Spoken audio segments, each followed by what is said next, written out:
안녕하세요. 박연미입니다. 간밤 베이징 올림픽 쇼트트랙 남자 1000m 준결승 보셨습니까? 황대헌, 이준서 선수가 조 1, 2위로 결승선 통과하고도 편파 판정으로 실격했습니다. 빼앗긴 티켓 모두 중국이 차지했고 그렇게 올라선 결승전에서 헝가리 선수의 금메달까지 빼앗는 초유의 사태가 벌어졌습니다. 취재진 탄압, 예선의 반칙들, 최악의 경기장, 먹을 수 없는 선수촌의 식사. 좋습니다. 다 이해한다고 쳐도 승부까지 뒤집는 올림픽은 존재의 이유를 의심하게 합니다. 미중 갈등에다 신장과 홍콩의 인권 탄압, 비난 속에 열린 이번 베이징 올림픽. 공식 파트너들이 올림픽 마케팅도 포기할 만큼 논란이 된 이번 올림픽은 몸집만 자란 G2의 자화상 같습니다. 2월 8일 화요일, 여러분은 지금 삶을 발전시킬 경제발전소를 듣고 계십니다.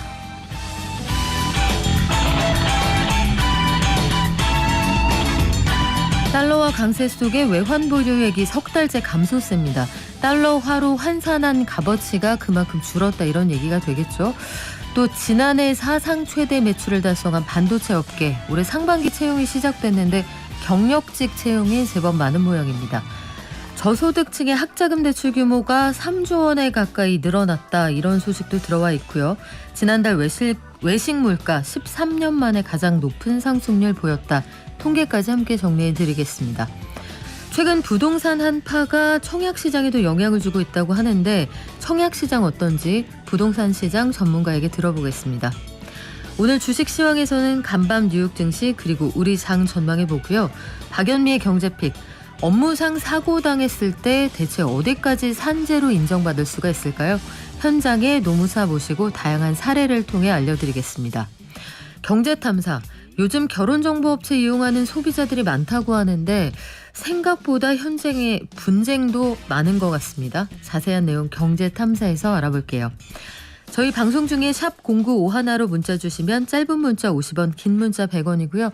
저희 앱과 유튜브 통해서도 의견 듣겠습니다.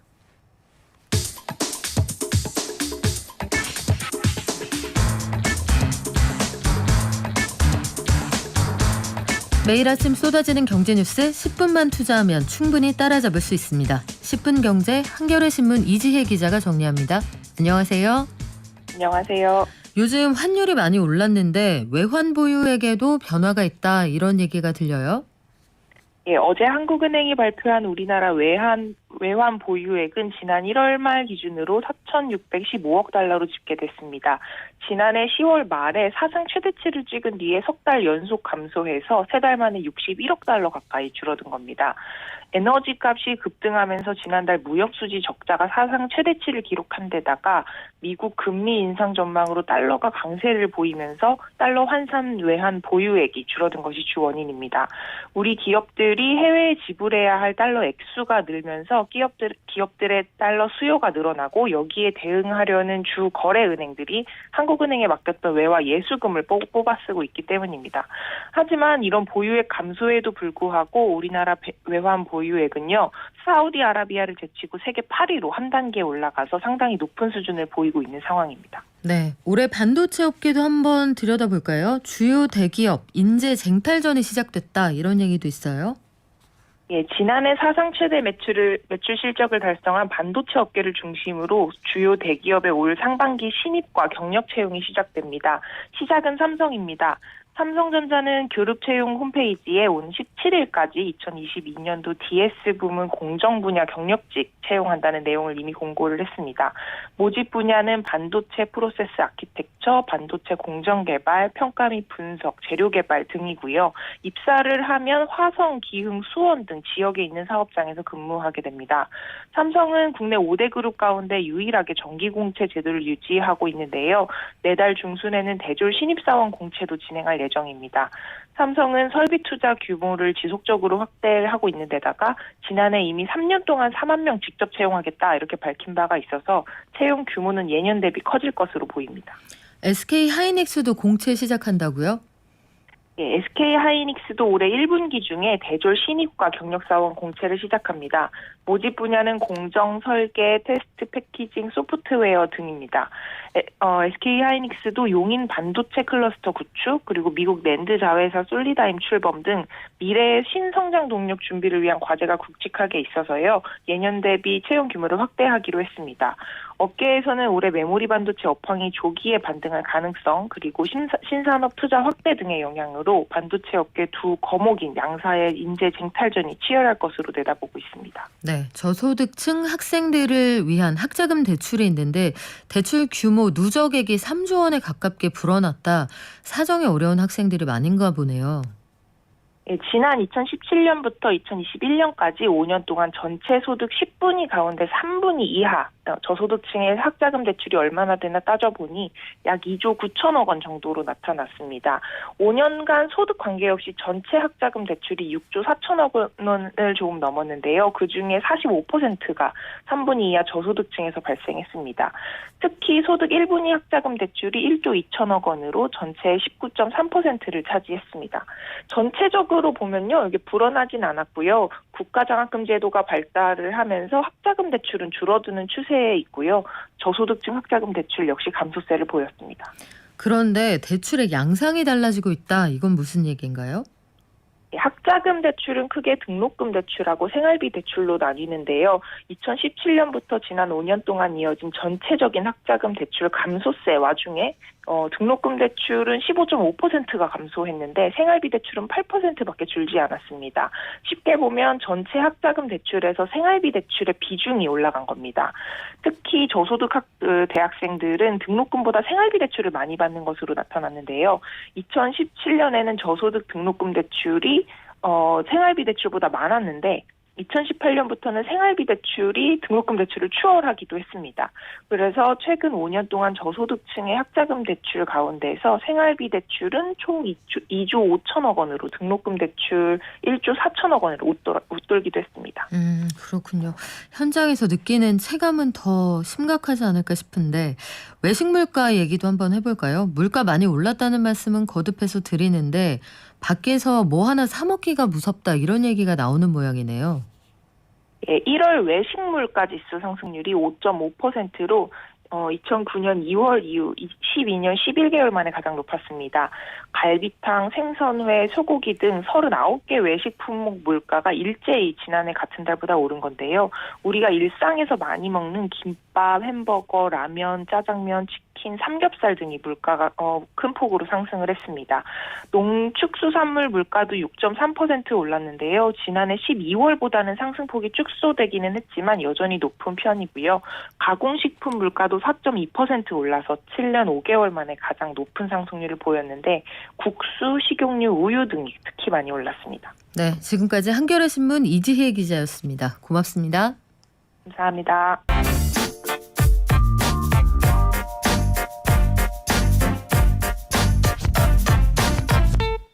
네, 여러 가지 소식 전해드리면서 오늘 베이징 올림픽 소식으로 시작을 했는데 화나신 분들 많으시네요. 고르비님, 그 짐 싸서 오라고 합시다. 저도 정말 어제 생각 같아서는 그런 마음이 굴뚝 같았습니다만 그래도 이 몇 년 동안 열심히 올림픽을 위해서 준비한 선수들이 있으니 또 감정대로는 할 수는 없고 하지만 너무 속상하고 9118님, 0856님, 9851님 굉장히 많은 분들이 의견 주시는데요. 그래서 제가 내린 결론이 이겁니다. AI 심판이 도입이 빨리 돼야 될 것 같아요. 감정을 배제한다. 애국심을 배제한다. 그런 걸 애국심이라고 할 수 있을지 모르겠습니다만 부동산 시장도 한번 전망해 볼까요? 아파트 분양 시장이 한풀 꺾였다 이런 얘기가 나옵니다. 그래서 무순위 청약, 이른바 현금 있으면 주워 담는다는 시장도 좀 달라졌다고 하는데 현장 상황 어떤지 NH투자증권 김열매 연구위원 연결해서 알아보겠습니다. 안녕하세요. 네, 안녕하세요. 네, 신규 분양 시장에서도 이거 한파가 이어진다 이런 얘기가 있네요. 네, 지금 청약 경쟁률이 올해 들어와서 좀 많이 떨어지고 있습니다. 작년에 서울 경쟁률 같은 경우에 164대 1이 연평균이었는데요. 올해는 지금 서울 평균이 34대 1로 떨어졌고 전국 같은 경우에는 14.9대 1로 떨어진 상태고요.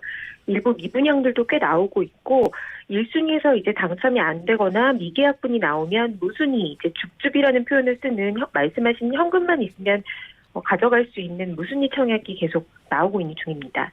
음, 이른바 이걸 가지고 우리가 시쳇말로 줍줍 이런 말로 부르기도 했었는데 무순이 네. 청약 이게 원래는 당첨만 되면 대박이다 이렇게 생각을 해서 묻지마 청약 막 들어오고 경쟁률도 엄청나게 높았었잖아요. 맞아요. 네. 이게 이제 당첨만 되면은 무조건 로또다 이렇게 해서 많은 사람들이 이 무순위 청약에 많이 들어갔었는데요. 지금 대출 규제가 강화된 이 영향이 꽤 클 거라고 보여지고, 그리고 전매도 지금 대체로는 대부분 규제가 강해졌기 때문에 이제 소유권 이전 등기 전까지는 대부분 전매가 안 된다고 보시면 되고요. 등기 후에도 실거주해야 하는 조건들이 많다 보니까 점점 이제는 묻지마 청약은 하지 않는 분위기로 조금 꺾이고 있는 것 같습니다. 서울에서 무순위 청약이 나온 거 요건 좀 드문 일이죠. 네, 그렇죠. 작년 청약 경쟁률 164대 1이 평균이었던 걸 생각하면요. 무순위 청약이 나오는 거는 쉽지 않은 상황이었는데요. 올해 들어와서는 서울에서도 무순위 청약이 지금 나오고 있습니다. 투기과열 지역이나 조정대상 지역에서 그 분양권 전매가 안 되는 거는 작년부터 이미 이제 웬만한 지역에 다 적용이 됐었고요. 근데 이제 대출 규제 영향이 아마 제일 크지 않을까 이렇게 보여지고, 조금 이제 놀라운 거는 이거를 청약이 당첨이 된 이후에 계약을 포기하시게 되면 재당첨 제한이 10년이 걸리게 됩니다. 그래서 웬만해서는 포기하는 게 쉽지 않은 선택인데도 그럼에도 불구하고 이게 나오고 있는 중입니다. 대출 규제 때문에 일단 당첨이 돼도 계약을 포기하는 그런 사례들이 좀 늘어나고 있다. 대단지나 대형 건설사가 공급하는 이런 단지들은 왜 일단 살다 보면 가격이 무조건 오른다 이런 믿음이 좀 있었잖아요. 이쪽에서도 이런 형태가 보입니까? 네, 일단 대단지 같은 경우에 이제 송도가 대표적인데요. 송도의 자이더스타라는 단지에서 전체 1,533가구 중에 30%가 넘는 530여 가구가 이제 당첨하고도 계약을 포기를 했습니다. 그래서 무순위 청약 물량이 대거 나오게 됐습니다. 근데 이제 여기서 조금 다르게 봐야 되는 거는 송도 같은 경우는 경제 자유구역이라서 분양가 상한제 적용을 받지 않습니다. 그리고 이제 서울에서 무순위, 아까 제가 이제 하나 빼먹은 게 있는데, 서울에서 무순위 청약이 나온 경우도 지금 여러 사례들이 있는데요. 분양가 상한제 적용을 안 받은 지역, 그리고 오피스텔인데 100세대가 안 되면 이것도 또 분양가 상한제 적용을 안 받습니다. 그래서 네. 가격이 비싼 영향이 좀 대출 규제랑 맞물린 게 아닐까 이렇게 판단이 됩니다. 청약 시장이 시들해졌다. 일단 수요자들이 좀 지켜보자 이런 심리가 작용했다고 볼 수 있나요? 네, 아무래도 지금 대출 규제 강화되고 기준금리 인상되면서 지금 주택담보대출 금리가 3.5% 넘어서서 웬만하면 4% 넘어가고 있는 중이거든요. 그러다 보니까 아무래도 주택 매수 자체에 대해서 지금 조금 유보하시는 분들이 많아지고 있는, 관망세가 짙어진 영향이 있다라고 보여지고요. 지금 그 분양가 상한제 적용된 지역하고 9억 원 미만이냐 초과냐 요 두 가지가 청약 경쟁률을 상당히 좀 많이 엇갈리게 하고 있는 중입니다. 그러니까 분양가 상한제 적용이 확실히 된 지역 같은 경우는 네. 가격 매력이 있기 때문에 그래도 지금 좀 관심을 가지시는 분위기고요. 분양가 상한제가 서울이라 그래서 다 적용이 되는 게 아니고 강북구, 관악구, 중랑구, 종로, 도봉, 구로, 금천 이런 지역 같은 경우에는 서울인데도 분양가 상한제 적용을 안 받고 분양을 한 단지들이 있습니다. 그래서 요것들을 조금 이전에는 좀 묻지마식으로 들어갔다면 최근에는 가격 매력도나 대출 가능성 요거를 보면서 좀 청약에 들어가시는 분위기라고 볼 수 있을 것 같습니다. 그런데 올해 분양을 앞둔 단지들이 많잖아요. 지난해 네. 올해로 분양 미룬 곳들이 꽤 많지 않습니까?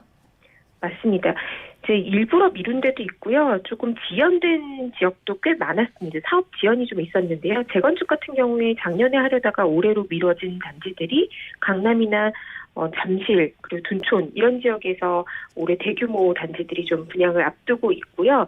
그래서 이제 작년에 분양은 39만 호로 끝났고 원래 연초에는 작년에 42만 호 정도는 분양할 거라고 봤는데 한 3, 4만 정도가 올해로 미뤄졌다고 보시면 되고요. 그래서 올해는 약 42만 호 정도가 분양을 할 걸로 예상이 되고요. 강남, 강북 고르게 재건축 재개발 단지들이 꽤 많고 경기도에서도 안양이나 광명에서 정비사업 물량이 꽤 많습니다.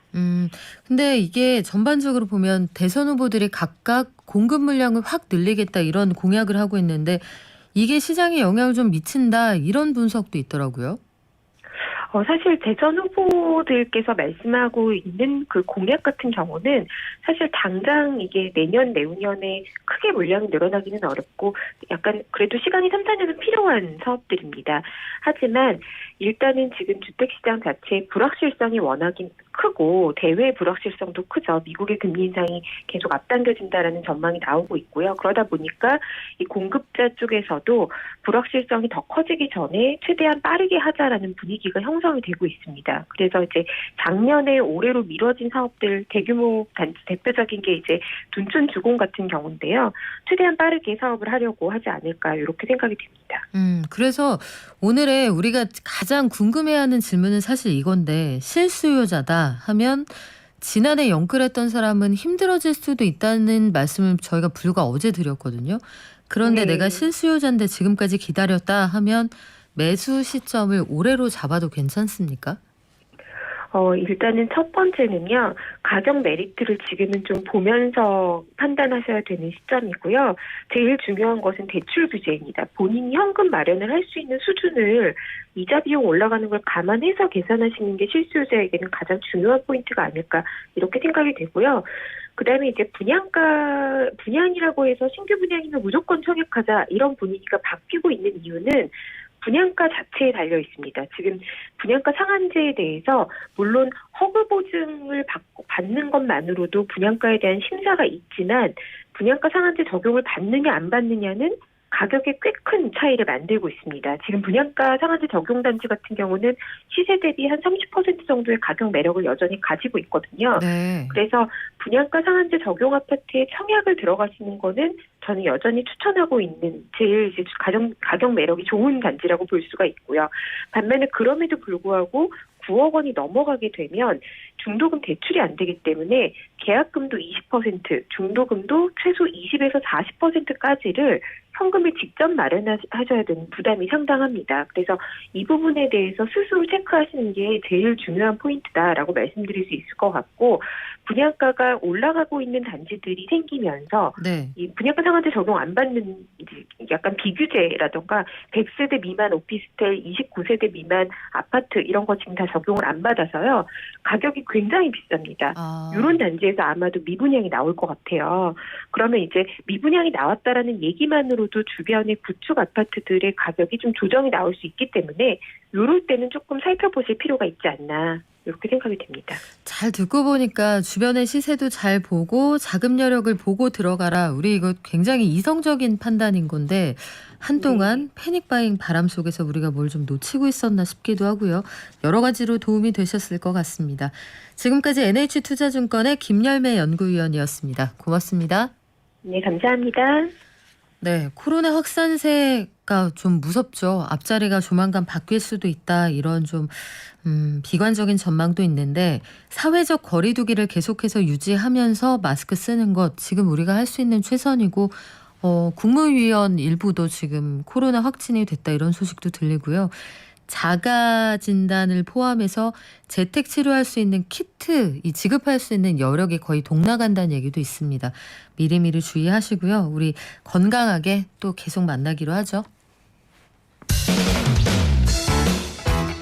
돈이 굴러가는 기본적인 흐름. 잘 먹고 잘 사는 게 주식 관련해서 가짜 정보가 많더라고요. 용어라든지 이런 게 너무 어려우니까 잘 모르는 사람들도 쉽게 접할 수 있는 서민들 정책을 많이 좀 알려줬으면 좋겠습니다. 경제를 이해하는 똑똑한 습관. 경제발전소 박연미입니다.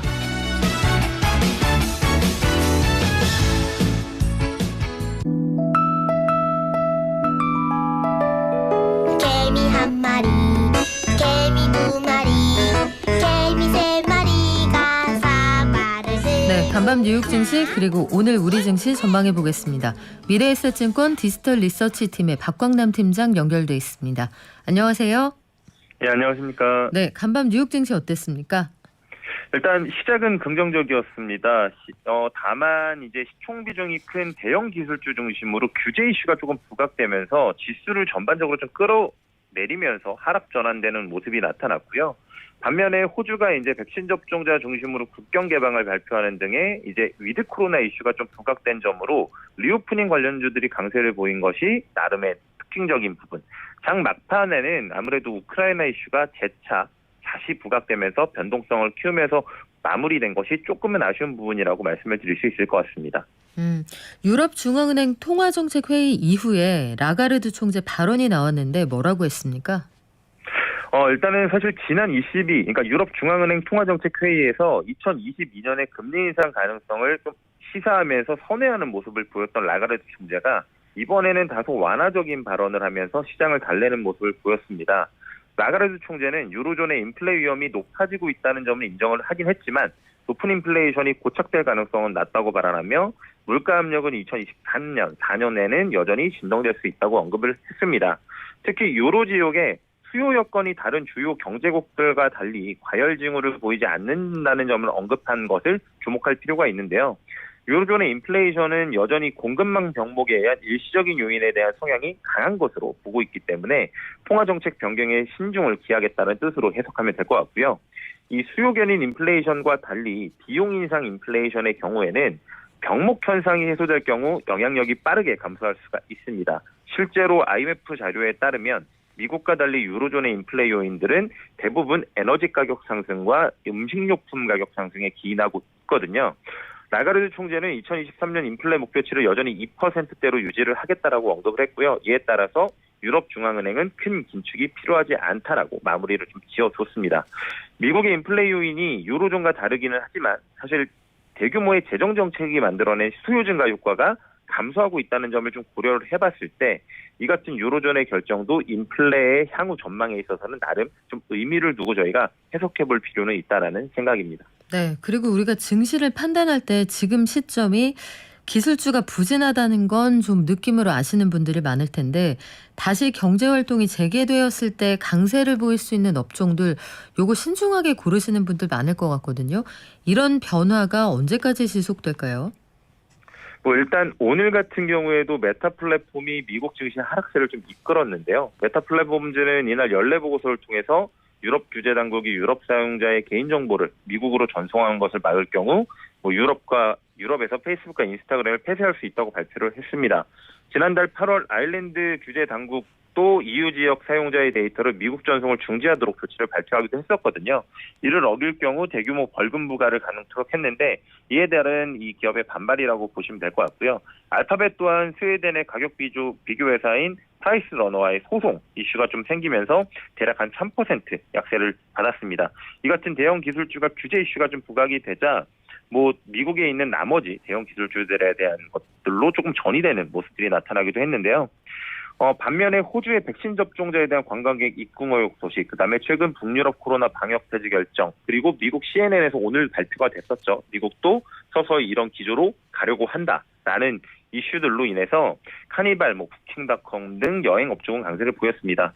앞서 언급한 메타와 알파벳 등 빅테크주에 대한 규제 이슈는 사실상 하루 이틀 일은 아닙니다. 특히 글로벌 소송의 경우에는 그 기간 또한 언제 진행될지 알 수 없는 부분까지 감안을 하면 일단은 단기 이벤트로 끝날 것이 좀 맞습니다. 그렇기 때문에 너무 과도한 이벤트로 해석할 필요는 없지만 현 시점에서 그렇다고 해서 빅테크가 계속 긍정적으로 보이냐라고 했을 때는 약간은 중립적인 의견으로 바라보고 있는 상황이라고 보시면 될 것 같고요. 반면에 리오프닝 기대감은 지속될 가능성이 좀 높다라는 판단입니다. 실제 유럽과 미국의 코로나 확진자 수가 급감을 하고 있고요. 게다가 주요국들의 방역체계 변화 결정은 지속적으로 나타나고 있습니다. 향후 리오프닝 기대감을 점점 더 키워줄 것으로 보여지고요. 향후 미국도 사실 유사한 결정이 내릴 것으로 기대가 되는 가운데 만약에 미국에서 실제 방역 지침을 단계적으로 해제하는 결정을 내릴 경우 그 영향력은 더 클 수 있다라는 판단입니다.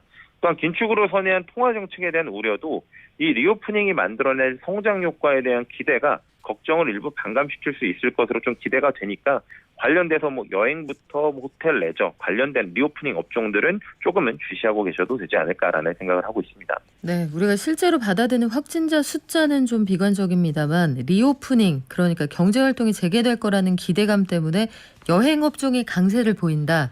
갑자기 그 말이 떠오르네요. 투자자들에게도 이성으로 비관하고 의지로 낙관하는 그런 시점이 돼야 할 것 같습니다. 우리 장은 어떻게 출발했나요? 일단 양대지수 제가 확인하는 순간에는 양대지수 모두 상승 출발을 했고요. 라가르드 총재의 발언이라든지 리오프닝에 대한 기대감, 이란발 원유 시장 공급 확대 기대 등 긍정적인 이슈들이 좀 반영되는 모습이었습니다. 코스피는 장 초반에 1% 이상 상승을 했고요. 외인들의 수급 선물도 오늘은 선물을 순매수하면서 어제와 달리 아직까지는 프로그램 매도도 없는 상황입니다. 달러 원 환율도 1,200원 아래까지 도달하면서 외인 수급도 긍정적인 이슈를 좀 보일 것 같아서 오늘은 나름 양호한 흐름이 지속되지 않을까라고 좀 기대해보고 있습니다. 네, 지금까지 미래에셋증권 디지털 리서치팀의 박광남 팀장이었습니다. 고맙습니다. 감사합니다.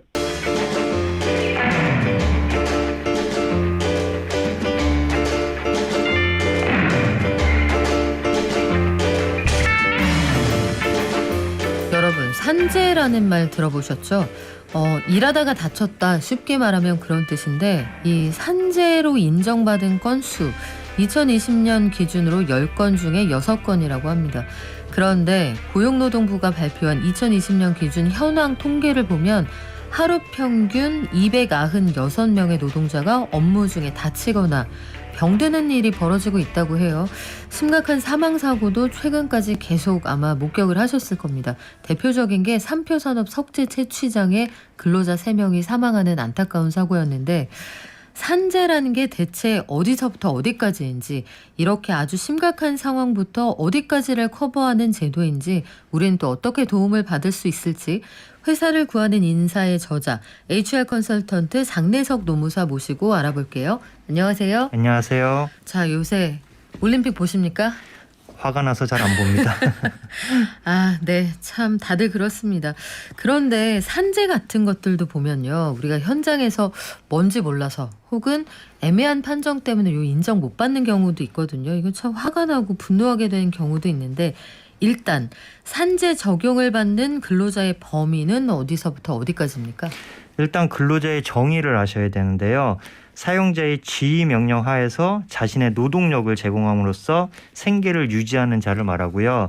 산재가 적용되는 사업장은 근로자를 사용하는 모든 사업에 적용이 됩니다. 다만 이제 예외로 적용되지 않는 경우가 있는데요. 공무원, 군인, 사립학교 교원 같이 별도 법률에 의해서 재해 보상이 행해지는 경우가 있고요. 건설공사 중에 총 공사 금액이 2천만 원 미만인 소규모 공사, 그리고 농업, 어업, 수력업 중 상시 5인 미만의 근로자를 사용하는 사업같이 아주 예외적인 경우를 제외하고는 다 적용이 된다고 보시면 됩니다. 그런데 최근에 보면 그 근로의 형태가 굉장히 다양해졌거든요. 예컨대 프리랜서라는 이름으로 여러 사업장에서 소속되지 않고 일하는 분들이나 산재보험에는 가입이 안 돼 있는 애매한 형태의 근로가 많아요. 이럴 때는 어떻게 됩니까? 네, 기본적으로 근로자가 아닌 경우에는 산재보험에 이제 가입이 되지 않는데요. 하지만 최근에 라이더 분들이라든지 택배 기사분들 일하다가 다치는 경우가 참 많으세요. 그래서 이제 작년부터 보험 설계사, 택배 기사 같은 특수고용 종사자들도 산재보험 가입이 의무화가 됐습니다. 근데 다만 안타까운 점은 그 사업자와 종사자가 5대5로 산재보험을 그 보험료를 납부하게 돼 있다 보니까 그 적용제에 신청을 할 수 있어요. 내가 부담이 되면. 근데 이거를 사업주가 이용해서 적용제에 신청을 안 하면 일감을 안 주겠다, 이런 식으로 압력을 넣는 경우가 간혹 있어서 이런 일은 좀 없어져야겠고요. 그다음에 일반 사업장의 경우인데 사장님이 우리 회사는 산재보험 가입 안 돼 있으니까 당신들은 산재 적용 안 돼, 이렇게 말을 하는 경우가 있는데 이거는 맞지 않습니다. 왜냐면은 산재보험 가입 의무는 사업주한테 있기 때문에 가입을 안 한 책임은 사업주가 지는 거예요. 그래서 가입이 안 돼 있어도 산재보험은 다 적용이 되고, 오히려 가입을 안 한 사업주가 과태료를 물고 가입 안 한 상태에서 산재가 발생하면 그 산재 그 보상금의 50%를 사업주가 납부를 해야 됩니다. 아, 그렇습니까? 네. 그러면 회사가 우리는 산재보험 이거 신청 안 했어, 우린 가입 안 했으니까 알아서 해라고 할 경우에는 이 근로자는 그러면 어떻게 하면 돼요, 절차상? 어차피 그 요양급여 신청서를 쓰는데요. 내가 일을 하다 다쳤어요. 그럼 그거를 신청을 하면 그거대로 승인이 되는 거고요. 그 가입 여부를 따지질 않습니다. 네. 그러면 이분들은 근로복지공단 이런 데로 가시면 됩니까? 그렇죠. 예. 그래요. 산재가 그러면 정상적으로 보험에 가입이 되어 있고 피치 못할 사정으로 이제 다쳤어요. 질병을 얻었거나 산재가 인정이 된다라고 하면 어떤 보상이 이루어집니까? 네, 여러 개가 있는데요. 우선은 제일 급한 게 병원비겠죠. 그래서 입원비, 치료비, 그다음 약제비 같은 이제 치료에 필요한 비용을 지급하는 게 요양급여입니다. 그리고 산재를 당하면 일을 못 하시잖아요. 그래서 일을 못하는 동안에 임금의 일부, 통상임금의 70%를 휴업급여로 지급을 하고요. 그다음에 이제 산재 치료가 다 끝났는데 장애가 남으시는 경우가 있어요. 이때는 장애 등급에 따라서 연금 또는 일시금으로 장애 급여가 지급이 되고 그 외에 뭐 간병인을 사용하면 간병급여, 그다음 안타깝게 뭐 사망을 하시는 경우에는 유족급여, 장의비 이런 것들이 지급이 되고요. 다만 이제 일을 하다가 다치셔도 또는 질병에 걸려도 모든 것이 산재보험으로 커버가 되는 건 아니고 4일 이상의 치료를 요하는 경우에만 해당이 됩니다. 그런데 지금 말씀해 주신 이건 산재가 인정된 경우에 하나는 거잖아요. 네. 근데 사실은 현장에서 산재로 인정받는 과정도 만만치가 않다 이런 얘기가 있거든요. 아마 제일 궁금하신 게 내가 다치기는 했지만 근로자한테도 과실이 있는 경우 이럴 때는 산재 인정을 받을 수 있느냐 이런 거 아마 궁금하실 것 같아요. 네, 궁금하실 텐데요. 근로자한테 과실이 있어도 기본적으로 산재로 승인이 됩니다. 산재에 대한 판단은 이 사고 또는 질병이 업무와 연관성이 있는지 여부만 따지는 거예요. 근로자의 과실 여부는 따지질 않습니다. 다만 이제 향후에 산재 보상으로 포함이 되지 않는 위로금 같은 게 있어요. 이런 거는 나중에 이제 민사상 손해배상 청구를 해야 되는데 이때는 근로자 과실 여부를 따져서 그 보상금이나 위로금이 좀 줄어들 수는 있습니다. 그렇군요. 지금 그 청취자 의견도 들어오는데 고곶감님 근로자인데요. 출퇴근 시에 교통사고가 발생하면 이것도 산재의 대상이 됩니까? 물어보셨어요. 네네. 2008년 1월 1일부터 산재보험법이 이제 개정이 돼서 통상적인 경로와 방법으로 출퇴근을 하다가 발생한 사고도 산재로 인정이 됩니다. 예를 들어서 내가 자동차로 출근을 네. 하든 또는 뭐 대중교통을 이용해서 출근을 하든 정상적인 경로로 출근을 하다가 다치면은 이제 다 산재로 인정이 되는데 예외적으로 통상적인 경로를 벗어났다 하더라도 그게 업무와 연관이 되면 가능해요. 그래서 예를 들어 부장님이 김대리 출근하다가 거래처 들려서 무슨 물품 좀 받아와 이래서 갔다 오다가 다쳤어요. 이거는 이제 업무지요. 그렇기 때문에 산재로 인정이 되고 반면에 이제 퇴근하는데 내가 술자리가 있어서 친구들하고 술자리를 가지러 가다가 사고가 났으면 이건 인정이 안 되고요. 또한 예외적으로 통상적인 출퇴근 경로를 이런 개인적인 사적인 사유로 벗어나더라도 예외가 인정되는 경우가 있는데요. 네. 일상생활용품을 구입하는 거, 집 근처 마트에서 내가 꼭 필요한 식료품을 산다든지 그다음 자녀를 뭐 교육기관에 데려다 주는 거, 아침에 엄마들이 이제 어린이집에 아이를 데려다 주고 출근한 경우 있잖아요. 그런 거. 또 내가 몸이 아파서 병원에 이제 진료를 받고 오는 거 이런 식으로 일상생활에서 필수적인 행위를 하다가 통상 경로를 벗어났을 때는 산재로 인정이 됩니다. 그렇군요. 이거 꼭 잘 알아두시면 좋겠는데 뭐 코로나19 이후에 많이 사라진 문화이기는 합니다만 원래 우리 야유회도 있고요. 회사에서 봄에 체육대회도 하고 막 몇 층 건물 이런 거 빌려서 소위 워크숍도 하고 그러지 않습니까? 이럴 때 만약에 다쳤다 이것도 산재 인정이 되나요? 네, 체육 행사라면 꼭 이제 과도한 승부욕이 발동돼가지고 눈을 크게 뜨고 막 덤비는 분들이 계세요. 그러다가 이제 사고가 나는 경우가 있는데 그런 체육 행사도 사업주가 주관을 하거나 여기서 사업주는 이제 회사 대표이사뿐만이 아니라 뭐 임원이든 팀장이든 업무 지시권자면 다 해당이 되고요.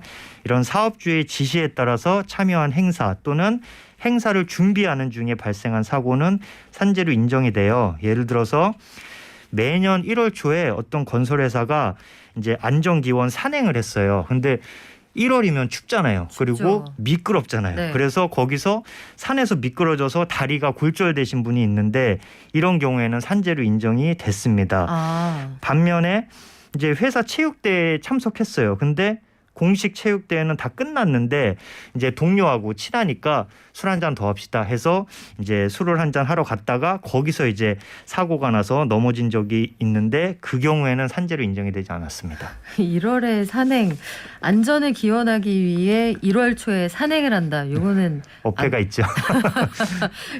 요거는 좀 어폐가 있네요. 안 가시는 게 좋을 것 같아요. 코로나 이후에도.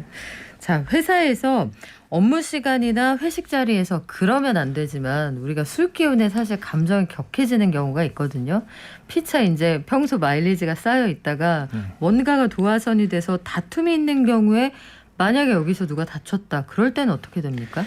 기본적으로 이제 업무 시간 도중이라든지 또는 회사가 주최하는 어떤 공식 회식 자리에서 다툼이 발생하면은 이 경우에도 이제 산재로 인정될 가능성이 높습니다.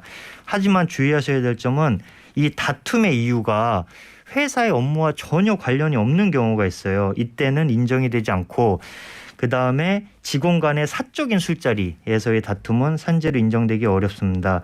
예를 들어서 매월 공식적인 팀 회식이 있었어요. 거기서 이제 김 대리와 박 대리가 동기인데 술을 마시다가 김 대리가 박 대리 보고 이제 얼굴이 너무 크다고 외모 비하를 한 거예요. 아하. 그래서 박 대리가 화가 나서 주먹을 휘둘러서 이제 김 대리가 다친 사례가 있는데 이거는 이제 그 업무와 연관이 없기 때문에 산재로 인정이 되지 않았습니다. 그래요. 얼굴 비하, 외모 비하. 사실 우리 다 쌍방이잖아요. 이런 거 하지 맙시다. 일단 거울 보고 출근하고요. 자, 회사에 사내 동호회가 많습니다. 요즘은 거의 활동이 아마 그 규칙으로 다 중지가 되어 있을 텐데 만약에 코로나 이후에 다시 등산 모임, 낚시 모임, 뭐 마라톤 모임, 축구 모임 이걸 다시 한다고 쳐요. 이때 아마도 회사에서 동호회를 장려하기 위해서 이런저런 지원금이 약간 있을 텐데 이런 경우에 다쳤다 하면 어떻게 됩니까? 네, 이 경우에도 마찬가지인데요. 회사 측에 뭐 일시나 장소 이런 걸 다 보고하고 품위를 해서 허락을 받아서 동호회 정기 행사를 했다. 그리고 심지어 소요 경비도 일부 회사에서 지원해 주는 경우가 많거든요. 이런 경우에는 이제 업무 수행의 연장으로 보는 거예요. 그래서 산재로 인정이 됩니다. 예를 들어서 축구 동호회가 있어요. 근데 정기 축구 대회를 하는데 사전에 시간, 장소, 누구 참석한다, 참석 인원 다 회사에 보고했고 회사가 사내 운동장에 있는데 그것도 대여해 준 거예요. 그리고 심지어 참석자들한테 줄 기념품도 회사 비용으로 사서 지원을 해줬어요. 그런 축구 대회에서 하다가 이제 경기 중에 사고가 나서 다쳤죠. 이런 경우에는 산재로 인정이 됩니다. 지금까지는 몸이 다쳤을 때를 주로 예를 들어서 말씀을 드렸어요. 그런데 최근 들어서 보면 감정을 소비하는 노동이 제법 많습니다. 그리고 고용의 형태가 다양하기 때문에 예컨대 콜센터, 뭐 식당 종업원 아니면 그 소위 통신사에서 계약을 해지하는 걸 방어하는 팀 이런 것들을 운영을 하거든요.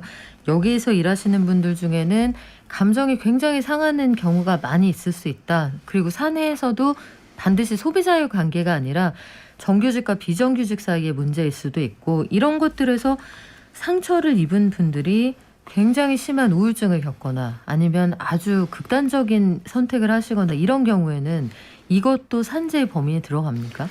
기본적으로 요새 콜센터 직원 뭐 그런 분들 고생이 많으시죠. 그리고 일반 회사에서도 직장 내 괴롭힘을 당하는 경우가 많아서 네. 참 이런 정신적 스트레스가 큰 문제가 되고 있는데요. 기본적으로 근로자가 고의 또는 자해 행위를 하는 것은 업무상 재해에 해당하지 않습니다. 하지만 업무상 사유로 인해서 계속 정신질환 상태에 있었어요. 그렇다면 그거를 입증할 만한 이제 정신병원 기록이라든지 그런 게 있어야겠죠. 그런 게 심해져서 이런 자해행위를 한 경우에는 산재에 해당할 수 있습니다. 최근에 있었던 사례인데요. 최근에 항공업계가 네, 코로나19로 인해서 어려웠죠. 굉장히 어렵잖아요. 그래서 대형 항공사의 승무원이 그 평상시 임금의 약 60%를 정도로 받고 강제 휴직에 들어간 거예요. 근데 이제 경제적으로 너무 어렵잖아요. 그러니까 아르바이트라도 해야겠다 했는데 회사 사내 규정상 그 겸직 금지 규정이 있었어요. 이분이 회사 고용이 종료된 게 아니잖아요. 그렇기 때문에 이제 다른 일을 못하게 한 거죠. 그래서 아르바이트도 못해요. 그렇다고 복직에 대한 약속도 없어요.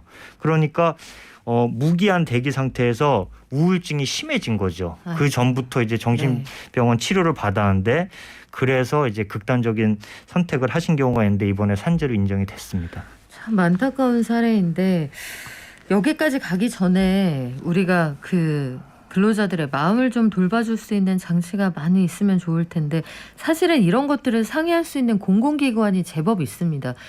혼자서 감당을 하시기가 힘들 때에는 그런 곳들을 찾아보시는 것도 지혜가 될 것 같은데요. 자, 예컨대 근무 시간 중에 쉬는 시간이 있잖아요, 노무사님. 네. 휴게 시간 중에도 사고는 발생을 할 수가 있는데 이거는 또 일하는 시간은 아니잖아요. 이때 만약에 다쳤다, 이것도 산재 대상입니까? 아까 말씀드린 것처럼 휴게 시간이라 하더라도 업무와 연관이 되면은 인정이 되는데요. 이런 경우가 있었어요. 외부 식당에서 점심을 먹고 복귀하던 근로자가 이제 계단에서 넘어져서 팔목 골절을 입은 사례가 있는데 산재로 인정됐습니다. 언뜻 생각하면 밥 먹고 오다가 다쳤는데 왜 이게 업무와 연관성이 있냐 할 수 있는데 일단 회사에 구내 식당이 없었어요. 그래서 모든 근로자들이 매일같이 이제 외부에서 점심을 먹었고 그 다음에 이날은 팀장님하고 같이 식사를 했고 결제도 팀장님이 했어요.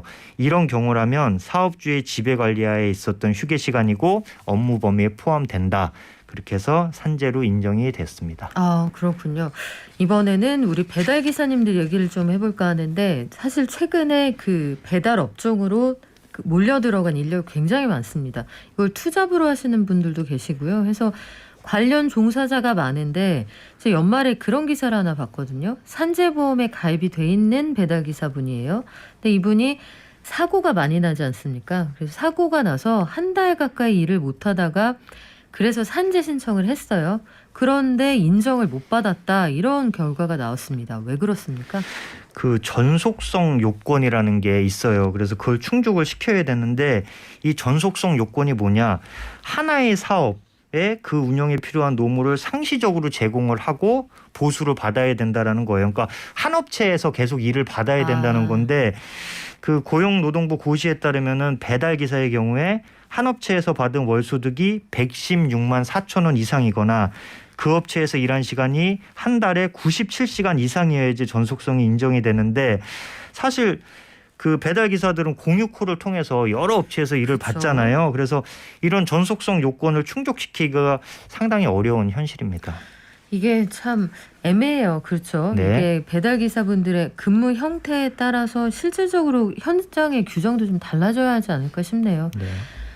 이 질문 마지막으로 오늘 마무리하겠습니다. 4974님, 사장님하고 단둘이 일하는 사업장이 있습니다. 눈이 많이 오던 날 마당을 아마 쓰려고 했겠죠. 회사 마당을 쓸다가 빙판에 넘어져서 입원을 하셨대요.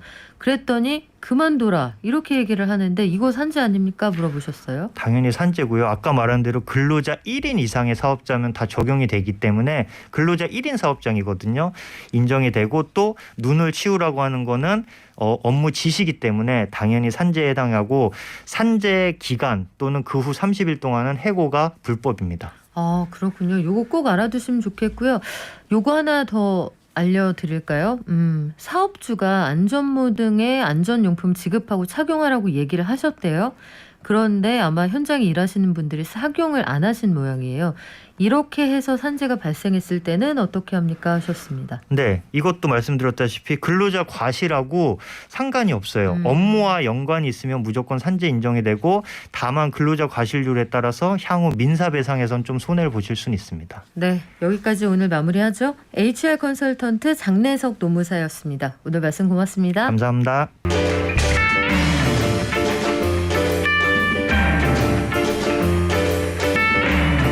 네, 혹시 들으시는 분들 결혼하셨습니까? 새로운 인연을 만나게 해준다는 업체가 요즘 그렇게 많습니다. 그래서 서로 조건을 보고 맞춤으로 만남을 갖는다 뭐 이런 것들도 아마 요즘 트렌드인 것 같은데 결혼 정보 업체라고 불리는 회사들 있잖아요. 회원 가입을 하면서 적당한 아마 금액을 내게 되는데 계약금을 돌려주지 않거나 환불을 지연하거나 해지를 요구하면 요런저런 사유로 빠져나가는 사례들이 제법 있다고 합니다. 구체적으로 어떤 사례인지 그리고 어떻게 구제받을 수 있을지 소비자가 만드는 신문의 조윤주 기자가 전해드립니다. 안녕하세요. 네, 안녕하세요. 굉장히 오랜만에 뵙는 것 같아요. 네. 일단 결혼중개업체, 이 소비자들이 가장 불만을 갖는 문제는 어떤 건가요?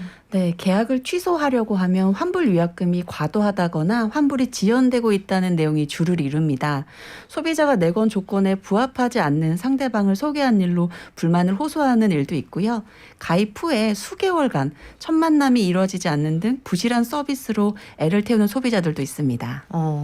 위약금 문제가 많다 이런 얘기도 나오는데 공정위가 그래서 이 결혼정보업체 관련 가이드라인을 새로 만들었죠. 네, 맞습니다. 원래 소비자 분쟁 해결 기준과 표준 약관을 통해서 국내 결혼중개업의 계약 해지 시 가이드라인을 제시를 하고 있는데요. 지난해 이 부분이 개선이 됐습니다. 가장 큰 변화는 기존에는 일률적으로 부과하던 위약금률을 결혼중개 업무 진행 정도를 고려해서 세분화해서 적용하게 된 겁니다. 위약금은 사업자와 소비자의 귀책 사유에 따라 다른데요. 만약 사업자의 귀책 사유로 프로필 제공 전에 계약을 해지하게 된 경우라면 가입비는 물론 가입비의 10%를 배상받을 수 있습니다. 또 소비자가 프로필을 제공받기 전에 계약 해지를 요청했다면 가입비의 90%만 환급받을 수 있고요. 프로필 제공 후에 또 만남 일자를 확정하기 전과 후 또 만남 횟수 등에 따라서도 위약금 규모가 달라지게 됩니다. 그러면 우리가 구체적인 사례를 한번 살펴볼게요. 일단 내가 계약을 했는데 마음에 안 들 수 있잖아요. 네. 그럼 계약을 해지하면 바로 환불해줘야 되는데 이거 지연되는 사례가 많은 모양이에요. 네. 안양시에 사는 한 남성은 지난해 결혼중개업체에 약 200만 원을 신용카드로 결제하고 계약을 하셨는데요. 당일 오후에 마음이 바뀌어서 환불을 요청했더니 계약서에 일단 사인했으니 가입비의 20%인 40만 원가량을 위약금으로 제하고 환불해 주겠다. 또 처리까지는 한 달 정도 소요된다고 이야기를 했다고 합니다. 이 남성은 처음 환불 의사를 밝혔을 때는 본사로 계약서가 이제 넘어가기도 전이었고 한데 위약금을 내야 하는 거냐며 좀 반발하셨고요. 또 다른 의정부시에 사는 소비자도 지난해 12월 결혼중개업체와 서비스 계약을 맺고 300만 원을 현금 결제했는데 환급까지 한 달가량 소요된다는 안내를 받았다고 불만을 토로했습니다. 한 달은 양반이고요. 수개월간 업체와 씨름하는 경우도 종종 있습니다. 아니 이게 당일에 의사가 바뀌었다고 통보를 했는데 당일에 환불을 해줘도 시원치 않을 마당에 심지어 200만 원을 냈는데 40만 원을 떼고 준다고 했다는 거 아니에요? 그럼에도 불구하고 그 돈조차 입금을 안 해주고 차일피일 미룬다는 건데 이거 왜 이렇게 합니까? 받아갔으면은 카드 매출이 발생했다. 그럼 매출 취소 처리하면 바로 처리가 되거든요. 네, 그렇죠. 그래서 결혼정보업체 가입비 환불 지원이 이렇게 고질화가 되면서 개선을 촉구하는 목소리가 커지고 있는데요. 업체들은 이제 회원별로 상황이 다른 데다가 카드 결제의 경우에는 카드사 처리 현황에 따라서도 기간이 달라질 수 있다는 입장입니다. 하지만 위의 사례처럼 현금으로 결제할 때도 같은 문제가 있다 보니까 이 입장을 신뢰하기는 좀 어려울 것 같습니다. 또 결혼중개 특성상 가입자 철회 번복이 빈번하다 보니까 환불 소요 기간을 넉넉히 두고 있다는 게 업계 관행이라서 최종 환불이 늦어질 수밖에 없다고도 하는데요. 해지 의사를 표시한 후에도 망설이거나 또 철회하는 회원들이 있다 보니 환불 처리 전에 상담 과정이 있고 이 기간이 포함되면서 환불이 늦어진다는 겁니다. 대부분 계약이 만남 횟수로 이뤄지는데 기간을 정해서 계약을 하는 경우도 있어서요. 환불이 지연되면 소비자로서는 아무래도 손해를 볼까 봐 애를 태울 수밖에 없는 상황이 반복되고 있습니다. 일단 카드사 처리 현황에 따라 달라진다. 요거는 좀 핑계로 보이네요. 카드사 네. 처리 현황은 영업일 기준으로 아무리 늦어도 3일에서 5일이면 처리가 가능합니다. 그런데 이렇게 환불이 늦어진다 하면 마냥 회사한테 맡겨두고 기다려야 됩니까? 네, 결혼중개 회사도 방문 판매법에 따라서 고객의 환불이 요청이 들어가면 3영업일 이내에는 환불을 완료해줘야 합니다. 그렇지 않을 경우에는 가산지원금을 요구할 수도 있고요. 하지만 이런 규정들이 법적 효력을 지니려면 계약 시에 관련 내용이 미리 명시가 돼야 합니다. 계약 조건에 환불 기한에 대한 내용을 넣지 않았다면 업체가 방문 판매법상 내용처럼 3영업일 이내에 환불해주지 않았다 해도 법적인 문제가 생기지 않습니다. 결국 소비자가 환불 지연 같은 피해를 입지 않으려면 계약서를 작성할 때 환불은 관련법에 따른다거나 환불 기간을 명확하게 명시할 필요가 있겠습니다. 아, 이게 계약서에 보면 계약에서 환불은 회사 당사의 규정에 따른다. 보통 그렇게 돼 있는 계약서가 많거든요. 그 네. 부분을 꼭 확인을 해보시고 메모를 하시든 아니면 확인을 좀 받아보셔야겠습니다. 그런데 결혼중개업체를 이용하다 보면 자 이제 나는 계약을 유지할 의사가 있어요. 그런데 사람을 내가 원하는 조건에 원하는 시점에 만나게 해준다고 해서 가입을 한 거잖아요. 네. 근데 그게 안 될 경우에 그러니까 원하는 방식의 만남이 성사가 안 되면 어떻게 됩니까? 네, 사례를 일단 하나 소개를 해드리겠습니다. 서울에 사는 한 소비자가요, 520만 원을 내고 결혼중개업체에 가입을 했는데 두 차례 만남이 있었는데 모두 프로필에 명시됐던 내용과 상대의 조건이 달랐다고 합니다. 일단 소비자가 원했던 신장보다 작거나 프로필에 있는 직장을 그만둔 상대도 있었고요. 또 필수 조건으로 종교가 같기를 희망했는데 이것 역시 지켜지지 않았다고 합니다. 소비자는 부당함을 느껴서 계약 해지를 요구했지만 이미 매칭된 두 건을 제외한 200만 원만 환불받을 수 있었는데요. 소비자 입장에서는 업체와 협의한 매칭 조건과 완전히 다른 서비스를 받았는데 1회에 150만 원에 달하는 비용을 지불한 셈이라면서 무척 억울해하셨습니다. 이것처럼 실제로 결혼정보업체에서 만남을 주선하는 과정에서 안내받은 상대방의 프로필이 실제와 다르거나 본인이 원하는 필수 조건이 지켜지지 않은 상대를 만나게 해서 소송까지 가는 경우들도 있습니다. 그렇습니까? 그러면 이거 제도를 좀 바꿔야 될 것 같은데요? 네, 소비자들은 조금 억울하겠지만 결혼정보업체들은 회원 프로필을 관리하는 데 있어서 회원의 의견에 상당 부분 의존할 수밖에 없다 보니 한계가 있다는 입장입니다. 프로필 작성 이후에 실제로 직장을 그만뒀다거나 자가에서 전세로 전환했다거나 또 종교를 바꾸는 등 변화가 있어도 그 가입자가 고지하지 않을 경우에는 알 수가 없기 때문입니다. 이런 점 때문에 이제 분쟁이라든지 아니면 소송에서도 업체의 책임으로 계약이 해지된 게 아니라는 판단이 좀 많았습니다. 고의로 알고 이쪽에서 소개했다고 보기는 어려웠다고 판단한 겁니다. 참 애매하네요. 이게 명절 지나고 나면은 유독 결혼중개업체 이용자가 늘어난다고 하는데 이게 실제로 그렇습니까? 네, 맞습니다. 결혼중개업체들에 따르면요, 보통 명절 연휴 전후로 상담이나 가입자 수가 평소보다 30% 이상은 증가한다고 하는데요. 이게 아무래도 미혼자들은 명절이면 결혼 재촉 압박과 또 네. 부모님들과 함께 좀 방문하는 경우가 적지 않다고 합니다. 그러니까 지금은 아마 코로나 때문에 그런 경우가 많이 줄었겠습니다만 너 결혼 언제 하냐, 국수 언제 먹게 해줄 거냐 요런 식의 이제 과정들이 있었다 이런 얘기죠. 네. 마지막으로 소비자들이 결혼중개업체 계약하거나 탈퇴할 때 어떤 걸 주의하면 될까요? 네, 계약서를 작성할 때 약정 내용을 꼼꼼히 확인하고 계약서 사본도 받아둬야 하시고요. 같은 계약에 대해서는 절대 2개 이상 계약서를 작성하면 안 됩니다. 환급 불가 규정이 있는지도 확인하시고 업체와 합의한 그 상대방 희망 조건이 있다면 계약서에 반드시 기재하셔야 합니다. 네. 네. 그리고 환불을 요구하실 때는 며칠 내 처리가 돼야 한다는 부분도 명문화해서 놓는 게 만약의 사태를 위해서 도움이 될 것 같습니다. 그래요. 아, 우리 참 따져볼 게 많습니다. 네. 지금까지 조윤주 소비자가 만드는 신문 기자였습니다. 고맙습니다.